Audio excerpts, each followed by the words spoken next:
The Italian Wine Podcast is the community-driven platform for Italian wine geeks around the world. Support the show by donating at ItalianWinepodcast.com. Donate €5 or more and we'll send you a copy of our latest book, My Italian Grape Geek Journal, absolutely free. To get your free copy of My Italian Grape Geek Journal, click Support Us at ItalianWinepodcast.com or wherever you get your pods. Grazie mille.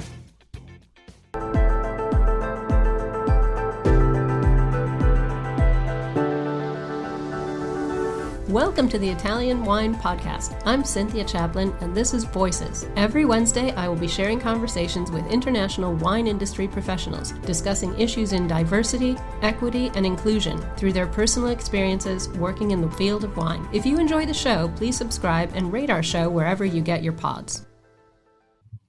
Hello, and welcome to Voices. This is Cynthia Chaplin, and today I am so happy to welcome Marie Cheslik to Voices. Marie is a registered nurse, a certified sommelier in the Court of Master Sommeliers in the USA, and she's the founder of Slik Wines. She was named as one of Wine Enthusiast's Future 40 Tastemakers for 2023. So thank you so much for taking the time to come and talk to us today. I'm thrilled to be here. Thank you for having me. Oh, it's a huge pleasure. I was very excited when I saw you make the Tastemakers list. That was really cool. And I'm very interested in what you do. So let's get the ball rolling here. I want to help our listeners understand a bit about your backstory, which is a great one. You grew up in Milwaukee, Wisconsin, drinking Pabst Blue Ribbon beer, which always just makes me laugh. Definitely not what we can honestly call sort of a high-end alcoholic beverage. And I know about this because I grew up in Cleveland, Ohio, so not far away. How did you go from being a Wisconsin girl to a registered nurse to where you are now in the wine world? How was that path? What happened? Yeah, for sure. Yeah. Well, Pabst Blue Ribbon has a blue ribbon, so it's worth something to somebody. I don't know who gave him the blue ribbon, but we should start giving out blue ribbons and wine as well. But I grew up in the Midwest, didn't really grow up drinking wine at all. And you know how this goes. It's more of a blue collar beer town in Milwaukee. But what you get with blue collar beer towns is just a very down to earth demeanor with everything, especially being in the Midwest. People are friendly and people are nice, and people are also a little stuck in their ways. And there's certainly nothing wrong with that. But I think growing up and getting into wine is, sort of a contradiction from growing up in the Midwest. And growing up that way has influenced a lot of how I have pursued my career, whether it is through nursing or through hospitality. And now what I do with Slik Wines, it kind of just gives me this grounded demeanor with everything that I do. Because I think about talking to someone from Milwaukee or someone from Wisconsin, someone who doesn't really have any idea of whether it's the wine world or the healthcare world of there's preconceived notions of things, but I think those things have helped me in my career immensely. So, starting out in nursing was really more pragmatic than anything. And I wormed my way into wine world. Do you want me to dive into how I got into there? Absolutely. Yes, definitely. I've read your backstory, but I'm not sure everybody who's listening has. So I would love for you to dive in there because it's pretty fun. Yeah, absolutely. It wasn't fun at the time, but we finally got there and we're at this point and feels good. But so, I went into nursing school because I really like people and I really like connecting with people, and being a nurse seemed like a really pragmatic way of doing that. Within nursing school, I worked as a host in a restaurant part-time, and it was this, for anyone who lives in Chicago, it's Hub 51, and it's really just like a downtown bro bar is the best way I can describe this, where people come in, they get rowdy, they have a good time. Maybe you'd bring your mom to dinner there, but it wasn't really a place that had a, Michelin star or James Beard Award or anything about that. But if I told myself if I liked being a host in sort of this insane downtown restaurant, that I probably would like pursuing restaurant in more of a career and more of a thoughtful way. So I graduated from nursing school. I worked as a nurse, and it's okay. I told myself if I didn't have anything else I know I wanted to do with my life, I would probably be okay with being a nurse. There's lots of different paths you can go. There's lots of different ways you can work as a nurse. So, and let's be fair, you'll always have a job. I mean, 100%. I mean, I maintain licensure just to have it because I'm like, well, if Slik blows up, in the bad way, at least I'll have this ultimate backup plan, right? So, yeah, well, I'm thankful to have it. And it allows me to take more risks too because I go, well, I should just try the risky thing because, again, I'll just be a Botox nurse if all of this doesn't work out. And that's fine too. Oh my God, a Botox nurse. I didn't even know there was such a thing, but of course there Oh, must of be. course. Yeah. People love Botox probably as much as they love wine. And you could probably combine the two together. But That sounds terrifying. Oh my God. well, that's why I'm there. I'm here to guide the situation. It'll be good. So I left the nursing gig in pursuit of I said, well, if I'm going to do this restaurant thing, I should go for the highest caliber. I should just go for the gold and work for a Michelin star restaurant. I ended up getting a job at a 1 Michelin star restaurant here in Chicago and started as a server and worked my way up to wine director. I felt like wine was a good way to make a career out of being in restaurants because I knew I didn't want to work back of house. That just wasn't my style. I like cooking, but I like cooking as a hobby. I like cooking dinner. I don't like cooking as my job. And I didn't really want to be a server forever. And so No, too right. I don't think anybody wants to be a server forever.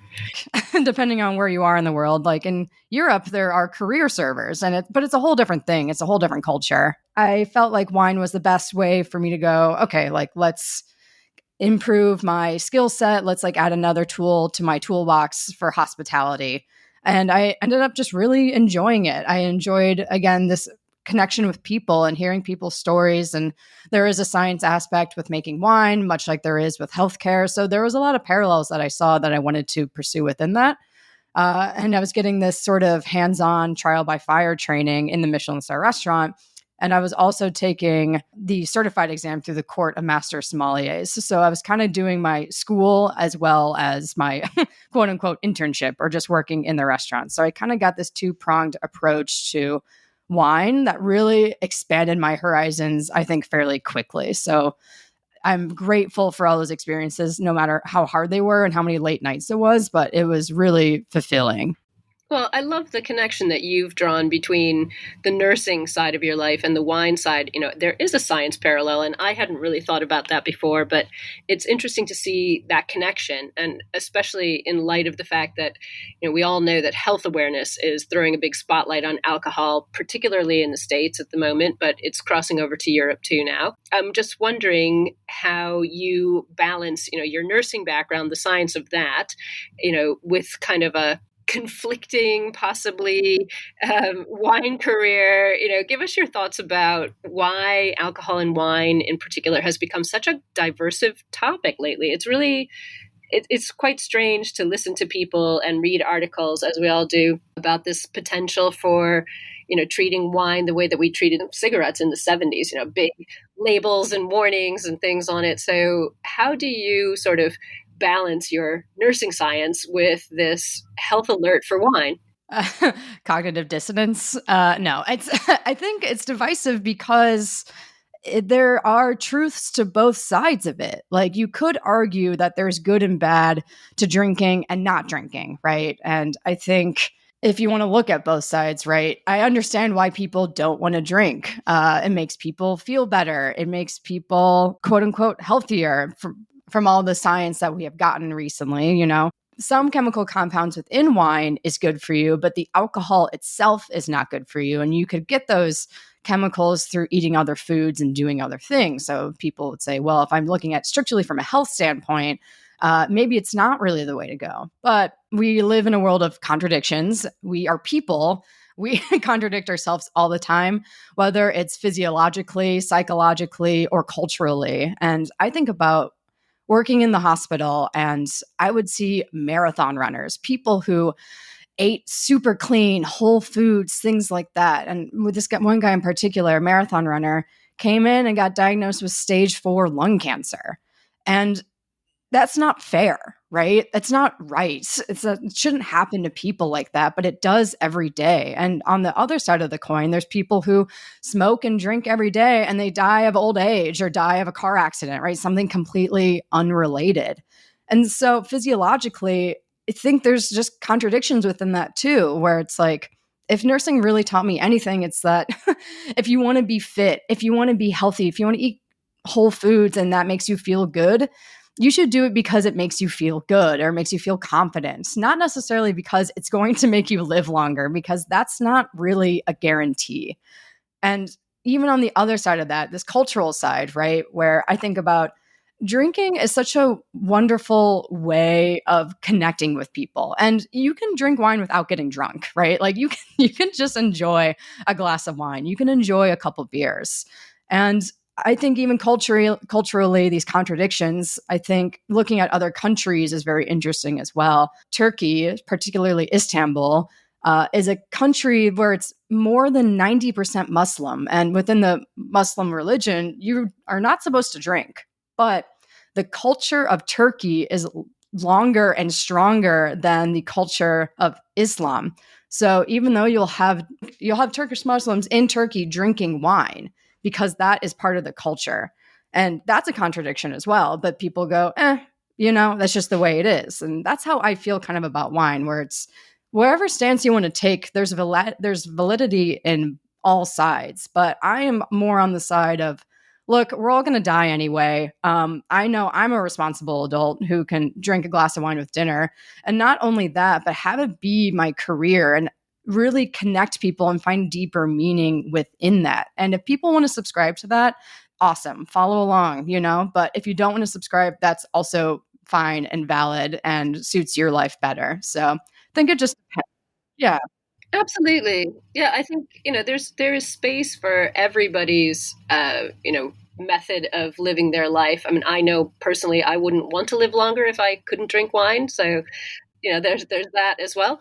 But I think you've hit something really important, the connections that can be made, the history, the culture behind wine. It's not just, an alcohol delivery device. It's something that has played a part in many, many cultures for such a long time that it's hard to divide that past, from the alcoholic drink that may or may not be in your glass. So I think it's going to be a hot topic for quite a while.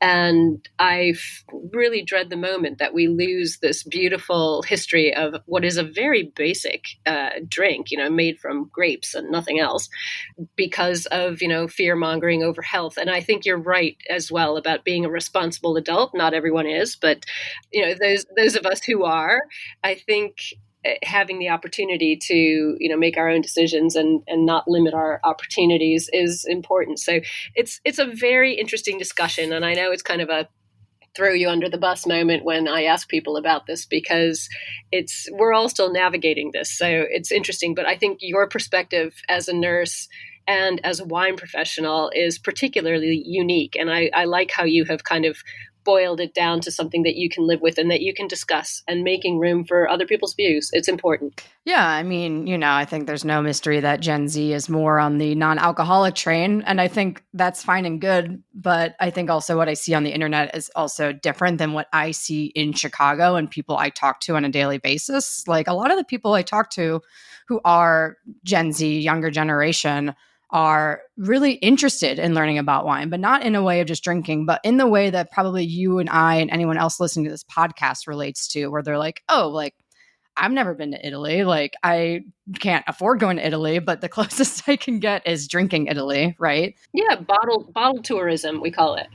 That's right. Passport with a bottle. So I think, yeah, I mean, the Gen Z that's coming up that is saying that alcohol is poison, it's all cyclical. It's like fashion. It's like anything. It's like it's all going to kind of come around to the next generation. But I'm here and I'm on board for the people who want to explore that with me. And if you don't, that's awesome. Well, I'm with you. I'm on that train. So perfect. Come along. Let's go together.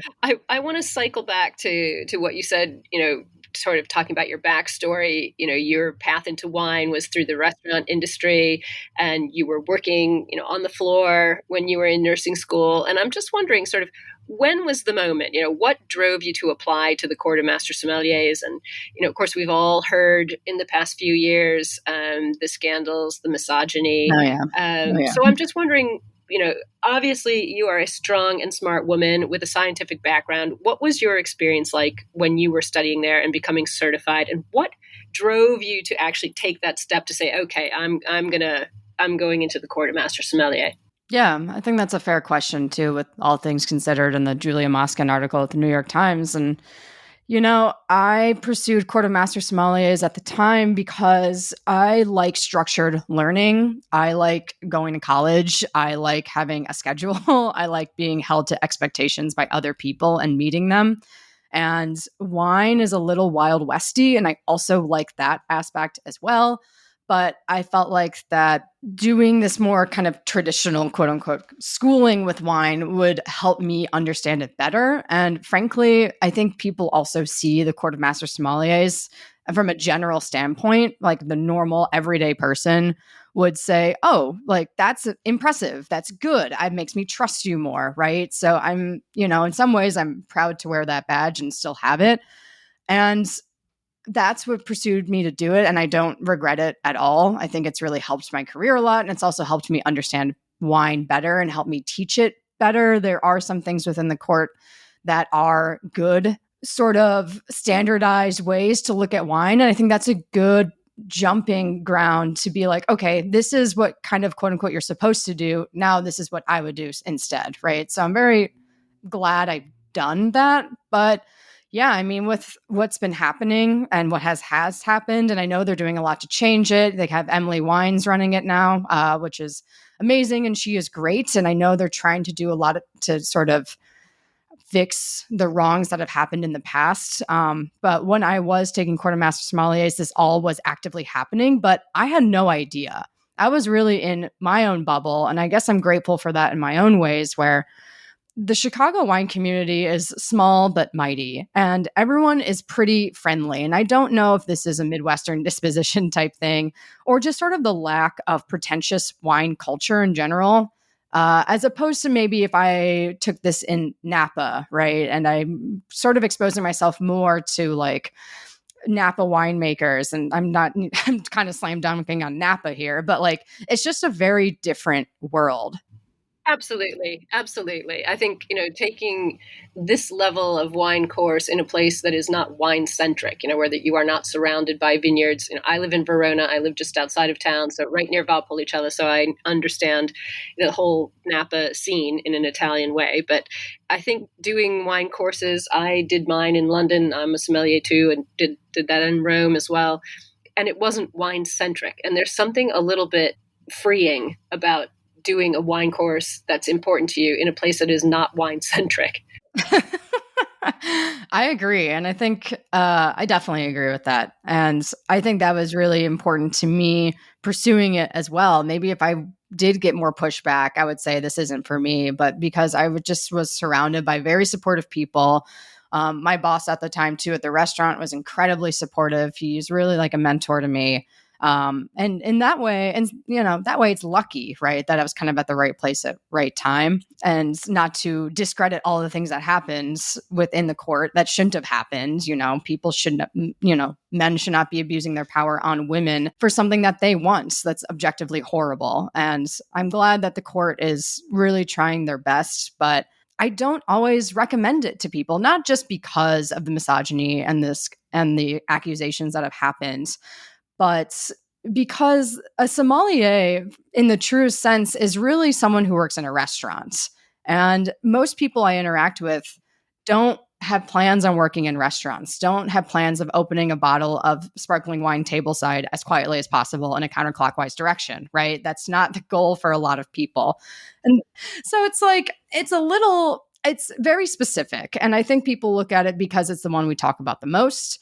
But I usually nudge people in other directions, whether it's WSET or just like learning on your own, or using Slik Wines as sort of a guide to help learning about wine in a more approachable way. So I just think it's not really for everyone from a career standpoint. Well, I agree with that. And we're going to cycle back to why in a minute, because both of us are educators and both of us feel pretty strongly about the way that wine is taught. So I'll park that for just a second. And let's talk about Slik Wines, because, you were hugely successful in your hospitality career. You were, the wine director at Alski, Michelin-starred restaurant in Chicago, as you said. You worked your way up, and you sort of chucked that to swerve into the educational side of things. you founded Slik Wines in 2020, mid-COVID. So what gave you the idea? Because it was a risky time to start a new business and to chuck a career where you were doing, very, very well. So what gave you the idea and how did you make that transition? Yeah. So, I was really riding high in my career right before COVID happened. Weren't we all? I know, how convenient for everyone to be, just demolished by COVID. But, this clever little nursing degree thing, I go, well, yeah, this sucks and all the restaurants are closed, but at least I can work, and at least I can do something and make money and survive. And help people. Not to turn your nose up at, and help people. Let's just say that. Yes, of course. I mean, that's always sort of why else would you be a nurse if you didn't want to help people as well, too? So I guess, yeah, it's to say the quiet part out loud. Yes, I also wanted to help people during this time. I think about the nurses during the 80s, like HIV epidemic, right? Where people were scared to work as a nurse then too, because people didn't know how HIV worked. And they were like, is it by contact? Is it airborne? And, later we learned that none of those things are true.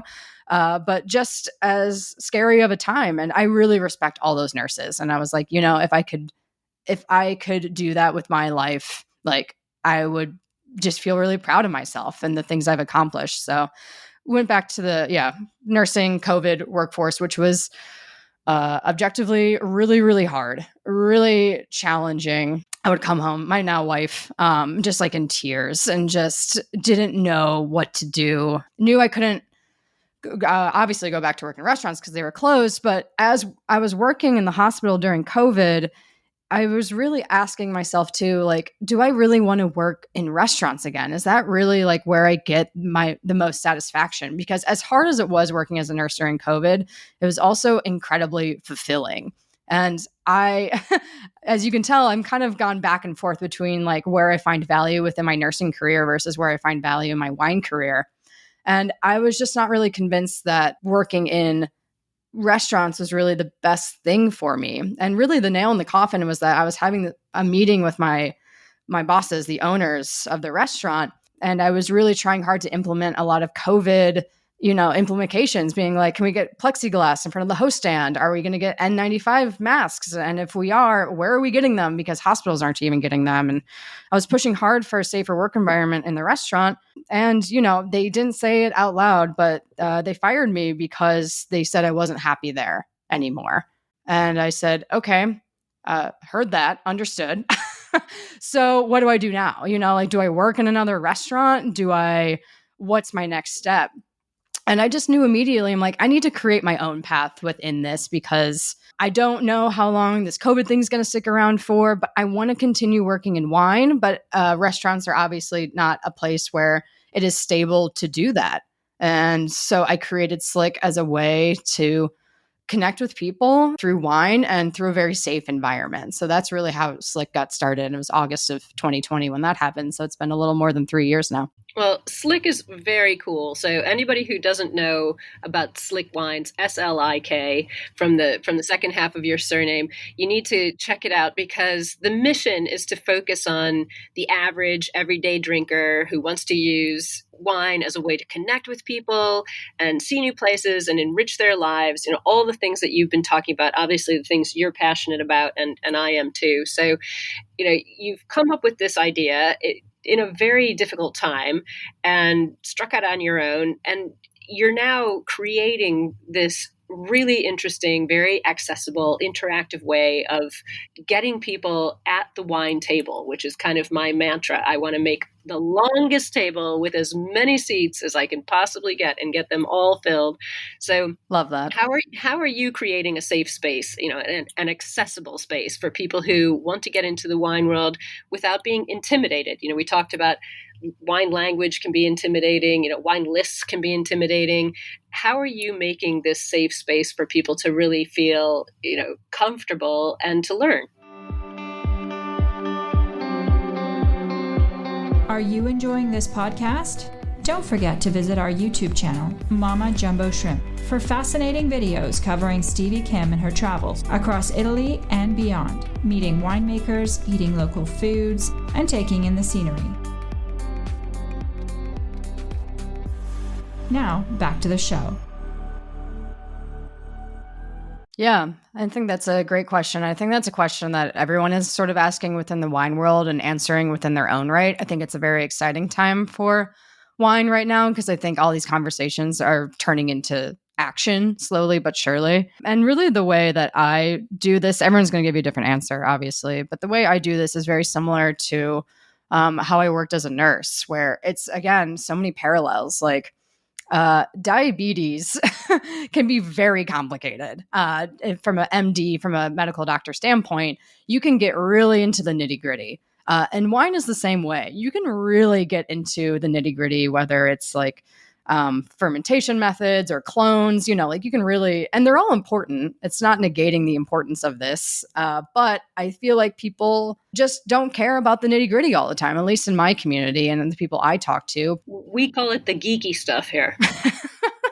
That geeky stuff. Not everybody wants the geeky stuff. Not everyone. I would say most people don't want the geeky stuff. And I would say people like you and me and people who listen to this podcast are here for the geeky stuff. And you found that, and you found your people. Oh, completely. This is Geek Central, for sure. I am in the geek mecca, right? And I can feel it and it feels good. But the people I like to teach and the people I interact with the most, being Chicago-based, being Midwest, and just being who I am, I would rather give you the too long didn't read, but in a way that doesn't do it a disservice, but in a way that makes you feel like that you can understand it. And that's the first stepping stone to that, right? So again, you can get into geek zone with the diabetes metaphor, but you really want to give people, okay, you now have diabetes. Welcome. Here's your really easy to read pamphlet. I'm going to teach you how to take your blood glucose, and we're not going to overwhelm you. We're just going to start there. And don't be scared. Don't be scared.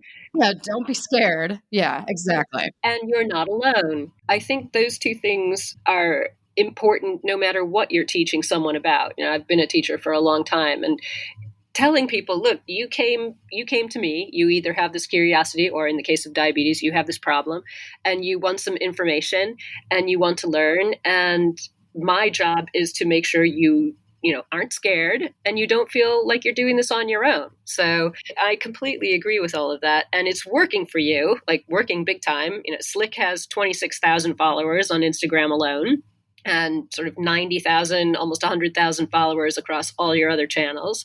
So what is it that you are doing that you think is so attractive, that is working? How are you getting these followers? Obviously, you're a nice person with a great personality and you're passionate, and that's why we're talking today. But not everybody can turn their awesome personality into a booming business. So what are you doing that's working? I ask myself this all the time. Getting myself in front of a camera and being comfortable with that. I mean, a lot of the things that I create are on a video format. I don't do a lot of writing. I mean, I write scripts out for my videos sometimes, but really the video format is king in my opinion. And so getting in front of a camera, learning how to talk, going on podcasts, and thinking about how do I want to convey what I'm conveying in a way that feels genuine and approachable. And what feels genuine to me is a lot of humor, and usually a lot of dark humor. And I got that probably from working in the hospital, because when you sit and watch people die all the time, like you can either internalize that and be like, wow, this is horrible, or you just do what every other doctor, nurse does, and just not take it so seriously. And, I'm using these extreme hospital examples because I think if you can go from one extreme of seeing these things, and then you look at wine and you go, oh, it's just wine. Like, who cares? Like, this is so true. And that is a great thing to say. It's only wine. It's not brain surgery. It's not, we're not saying, I mean, I would joke that at the restaurant too. I say, it's just dinner. We're not saving lives. Like, it's okay if you rang in the order wrong. It's okay if you spilled wine on the table. Like, it's just dinner. It's okay. And so if I can take that sort of attitude and put it in a video and just be my genuine self, which is apparently entertaining because people like watching me talk about it, then I feel like that's a win, because I can do what feels real to me and people get value out of that. And I can't think of really anything better in life than doing that. And Slik has allowed me to do that. Well, it is a great thing that you're creating, and I know you've got a series of books coming out under development about how to read a wine label. And I really love this concept because this is another totally intimidating thing. You know, a lot of restaurants, you walk in, they hand you a wine list. It's like the size of a Bible, and it can really be off-putting. Suddenly, you just want sparkling water, and you don't want to think about it. So, tell our listeners, how did you come up with this concept, and how are the books going to work, and when are they going to be available? What's the deal with these books? Because I think a lot of people are going to be very interested. I know I am, because they'll be a great teaching tool. Yeah, well, thank you. And I really feel like wine labels are the only thing that most people go off of when they're picking a bottle of wine. Generally, in a grocery store setting, when you can, or a wine shop setting where you can see the label. I've worked some shifts at my friend's wine shop. I'm not really retail oriented, but I help out at Bottles Up in Chicago, if any of you are familiar. And just having people come in and seeing how people interact in a wine purchasing setting. And of course, I'm there to help, but sometimes I'll just leave people to their own devices and see what they do. And then I will ask them, I'm like, oh, have you had this? And they said, no, I just like the label. And you're like, okay.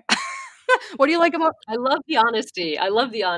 Oh yeah, I mean, it's great, and I think that's wonderful, and people can admit that. And I go, well, that's great. What did you like about the label? And sometimes you're like, oh, there's a cat on it. You're like, okay, great. That's duh. Everyone likes a cute cat on a label.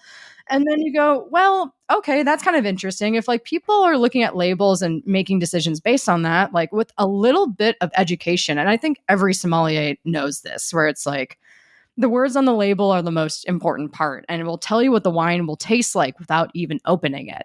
So it's like, okay, like if I can take some of the stuff I learned working in retail, working in the restaurant, working, and then like taking Court of Master Sommeliers and sort of slickify it and make a small book out of this, this could be a really practical tool for people to learn about.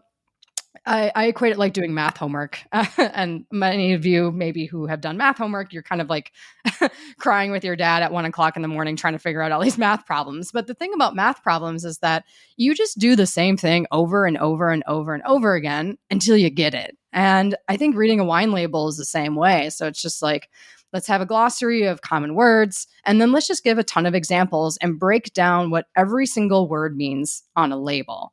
And then people will start seeing patterns, and people will start understanding and go, oh, Côte de Rhône, that looks familiar. Like, let's talk more about that. Or, I guess it's an Italian wine podcast, so I should use Italian examples. But it's really just trying to connect people with the visceral reaction they have when they see a wine label and go, okay, if like I can give people a little bit of a tool and a little bit of a push in one direction, people will start making decisions based on the actual words and not just like the pictures on the label. And then that makes people more confident and just gets people and people who work in, restaurants or retail more excited, because then they'll have better language to say, oh, well, I've never had a white wine from Sicily, but I love that. And you go, okay, great. Like that's way more of a headway than saying like, oh, I like a zippy white wine. And it's like, yeah, that's helpful, but it would be really cool if we were all a little more on the same page and closing that gap a bit. So that's the goal with these books. Well, I think it's a great goal, and I would love to see it sort of be turned on its head and become a tool for producers as well, because America, you're a little bit more fortunate with more modern labels. Okay, you're a lot more fortunate with modern labels, but Italian producers and producers around the world, I think sometimes the temptation to get a little up yourself and use your family crest and funny fonts and all these sorts of things. There isn't a lot of words on the label that are helpful.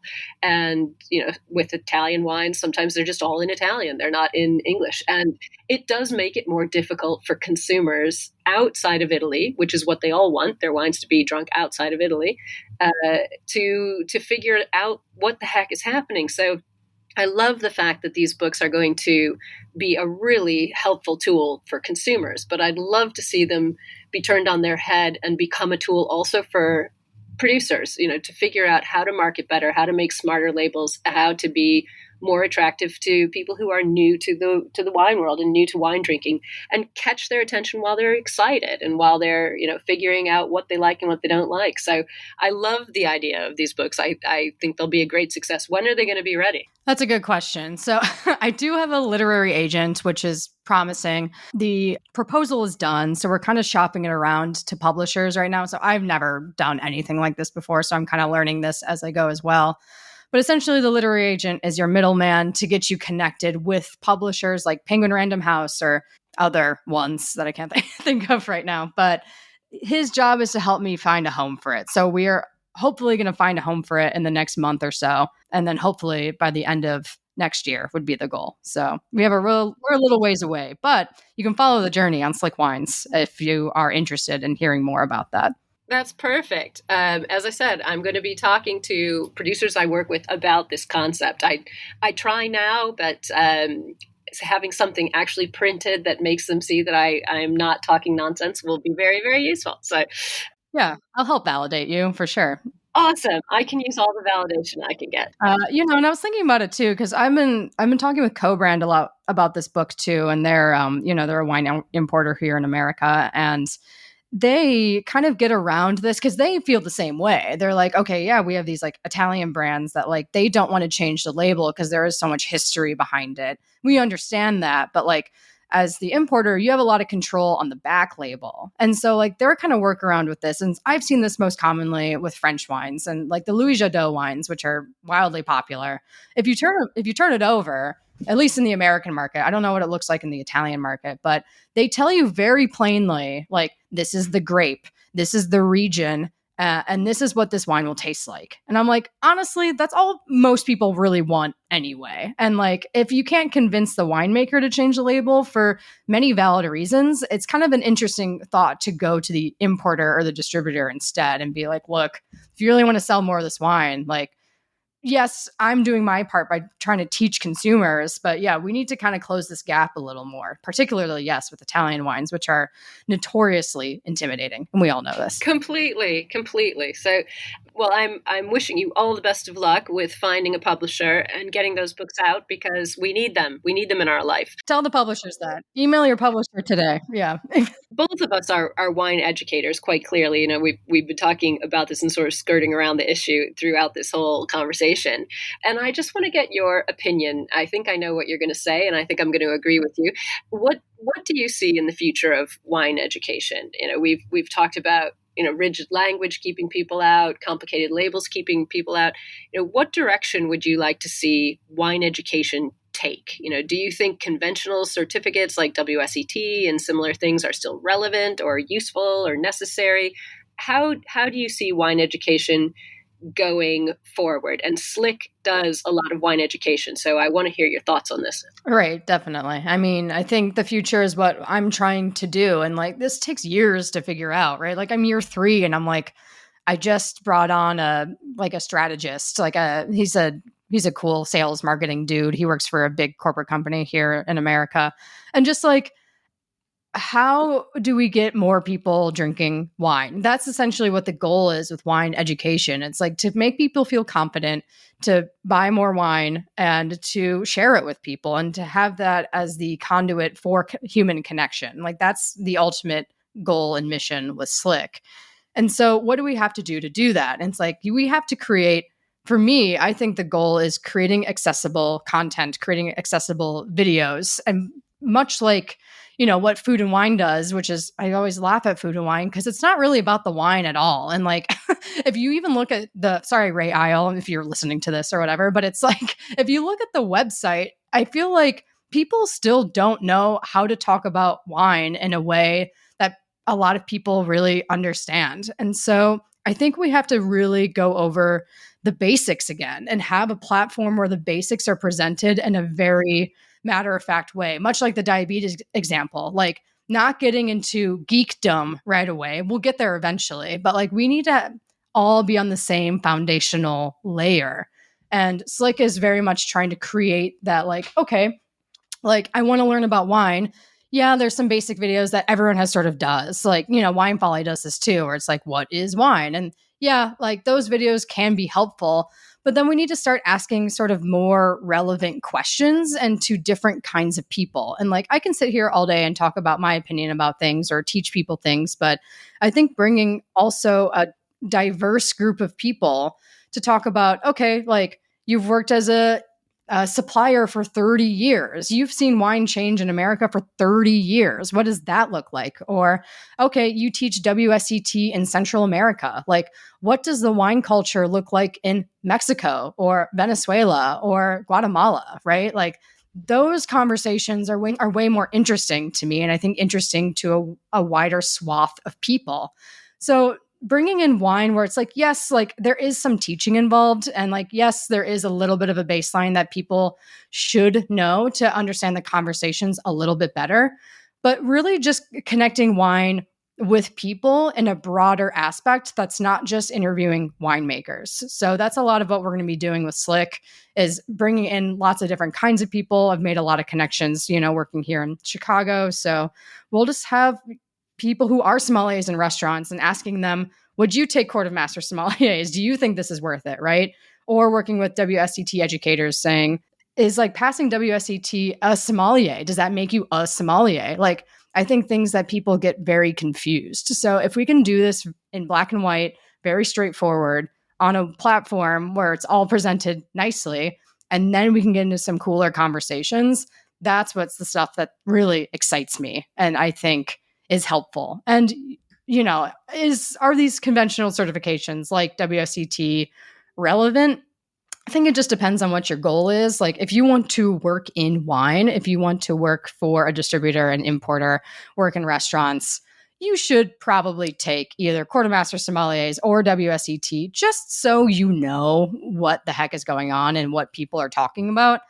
But you don't need it, but I would advise to do it. But if that's not your goal, if you don't want to work in wine, I don't think you don't need to do any of those things. I think you could just consume free content online, go to your local wine shop, hang out, listen to your favorite wine podcast. All of these things are essentially free, and that would be much better for you, and you would get what you wanted out of it.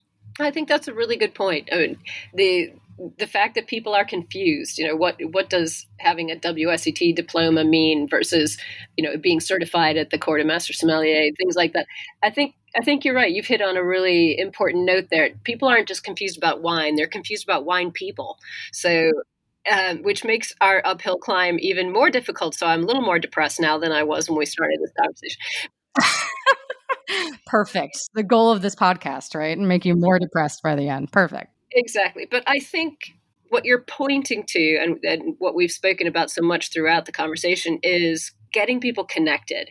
And whatever it takes to connect them, whether we connect them because they're different from each other or we connect them because they're the same, or however we do it, is going to be what solves sort of the conundrum of where we are in the wine world right now. So this has been such an interesting topic, and I will let you go, but I'm just going to ask you for the heck of it, because this is Italian Wine Podcast, as you pointed out, and we've only talked about French wines. What's your favorite Italian wine? If you were going to crack open a bottle, what would you have?